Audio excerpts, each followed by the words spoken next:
আসসালামু আলাইকুম ওয়া রাহমাতুল্লাহি ওয়া বারাকাতুহু। রাজশাহী মেডিকেল চান্সপ্রাপ্ত শিক্ষার্থীদের ভর্তি তারিখ ঘোষণা। লাগবে যেসব কাগজপত্র। রাজশাহী মেডিকেল কলেজ ২০২৫-২৬ শিক্ষাবর্ষ প্রথম বর্ষ এমবিবিএস ও বিডিএস কোর্সের শিক্ষার্থীদের ভর্তি তারিখ ঘোষণা করা হয়েছে। রবিবার ২১শে ডিসেম্বর কলেজের অধ্যক্ষ অধ্যাপক ডক্টর খন্দকার মোহাম্মদ ফয়সাল আলম স্বাক্ষরিত এক বিজ্ঞপ্তিতে এই তথ্য জানানো হয়েছে। একই সঙ্গে ভর্তির জন্য যেসব কাগজপত্র প্রয়োজন তাও জানানো হয়েছে। বিজ্ঞপ্তি অনুযায়ী বিডিএস কোর্সে ভর্তি শুরু হবে আগামী বছর ১ জানুয়ারি, অন্যদিকে এমবিবিএস এর কোর্সে ভর্তি শুরু হবে ৩ জানুয়ারি।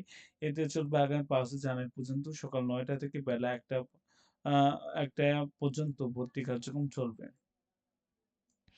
ভর্তির সময় নিম্নলিখিত কাগজ জমা দেওয়ার তারিখ: অনলাইনে ফরম করা আবেদন ফরম, স্টুডেন্ট কপি, অনলাইনে থেকে লোডকৃত রেজিস্ট্রেশন সেট, ভর্তি পরীক্ষার প্রবেশপত্র, অ্যাডমিট কার্ড, এসএসসি সমমান পরীক্ষার মূল একাডেমিক ট্রান্সক্রিপ্ট সহ ২ টি ফটোকপি ভর্তির সময় অন্যান্য ফর্মের সাথে জমা দিতে হবে।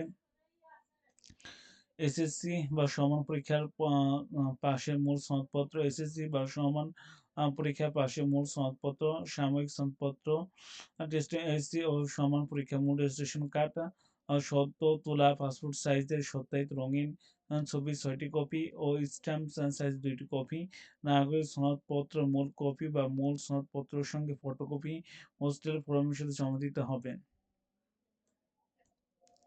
ও লেভেল এবং এ লেভেল পাস শিক্ষিত ছাত্রছাত্রীর ক্ষেত্রে উপযুক্ত কর্তৃপক্ষ কর্তৃক স্বাক্ষরিত ইকুইভ্যালেন্স সার্টিফিকেট, মূল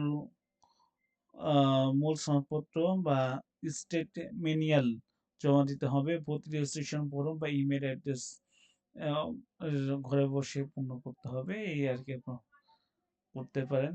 এই ফর্ম দেয়া আছে। আজকে এই পর্যন্ত। সবাই ভালো থাকবেন। আসসালামু আলাইকুম ওয়া রাহমাতুল্লাহি ওয়া বারাকাতুহু।